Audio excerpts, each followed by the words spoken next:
بسم اللہ الرحمن الرحیم۔ السلام علیکم ورحمۃ اللہ وبرکاتہ۔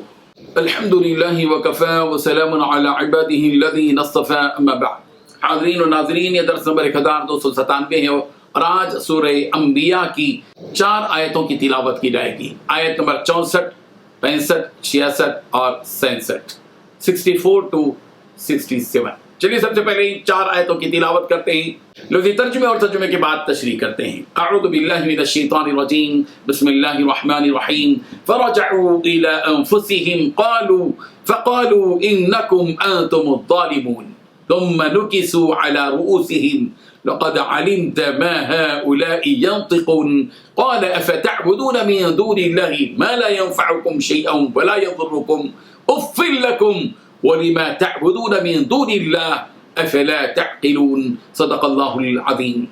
لفظی ترجمہ یوں ہے، فرجعوا، پھر وہ لوٹے، الى انفسہم، اپنے نفسوں کی طرف، یعنی سوچا، فقالوا، اور آپس میں کہا، انکم انتم الظالمون، بلا شبہ تم ہی ظالم ہو۔ ثم نکسوا، پھر وہ الٹے کر دیے گئے، علی رؤوسہم، اپنے سروں کے بل، اور کہا، لقد علمت، البتہ تحقیق تو جانتا ہے، ما هؤلاء ينطقون، کہ یہ بت نہیں بولتے۔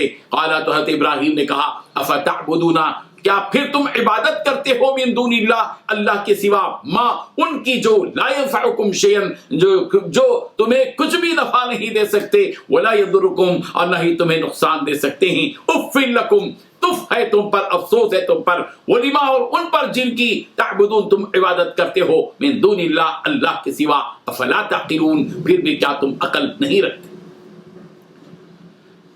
ترجمہ یوں ہے، اس پر وہ لوگ اپنے دل میں کچھ سوچنے لگے اور اپنے آپ سے کہنے لگے کہ سچی بات تو یہی ہے کہ تم خود ظالم ہو۔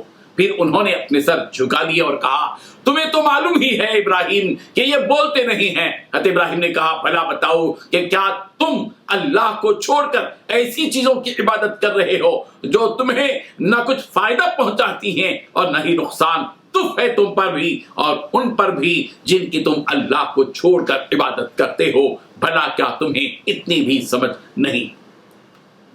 ان 4 آیتوں میں 7 باتیں بتلائی گئی ہیں۔ پہلی بات، اس بات پر وہ لوگ اپنے دل میں کچھ سوچنے لگے۔ دوسری بات، اپنے آپ سے کہنے لگے کہ سچی بات تو یہی ہے کہ تم ہی خود ظالم ہو۔ تیسری بات، پھر انہوں نے اپنا سر جھکا لیے۔ چوتھی بات، کیا تمہیں معلوم نہیں ہے کہ یہ بت تو بولتے نہیں ہیں۔ پانچویں بات، ابراہیم علیہ السلام نے کہا، بھلا بتاؤ کہ کیا تم اللہ کو چھوڑ کر ایسی چیز کی عبادت کر رہے ہو جو تمہیں نہ فائدہ پہنچاتی ہے اور نہ ہی نقصان۔ چھٹویں بات، تم ہے تم پر بھی اور اوپر بھی جن کی تم اللہ کو چھوڑ کر عبادت کرتے ہو۔ ساتویں بات، بھلا کیا تمہیں اتنی بھی سمجھ نہیں ہے؟ بزرگان محترم، جب حضرت ابراہیم علیہ السلام نے لوگوں سے کہا کہ انہی بتوں سے پوچھ لو، جبکہ ان سے کہا گیا کہ کس نے ان بتوں کو توڑا، تو حضرت ابراہیم علیہ السلام نے کہا کہ انہی بتوں سے پوچھ لو کہ کس نے یہ حرکت کی ہے، تو لوگ حضرت ابراہیم علیہ السلام کی یہ بات سن کر ٹھٹر گئے، سوچ میں پڑ گئے اور پھر آپس میں خود ہی کہنے لگے کہ تم ہی ظالم ہو۔ انہیں اپنے آپ سے کہنے لگے تم ہی ظالم ہو۔ حضرت ابراہیم علیہ السلام کی بات بالکل صحیح ہے، ان بتوں کی عبادت کرنا ظلم کی بات ہے۔ بھلا وہ بت کیسے معبود ہوگا جو نہ بول سکے اور نہ کچھ بتا سکے، اور شرمندگی کے مارے ان لوگوں نے اپنے سروں کو جھکا لیا۔ اللہ، حضرت ابراہیم علیہ السلام نے ان لوگوں سے کہا کہ تمہیں معلوم ہے کہ یہ بت بولتے نہیں ہیں۔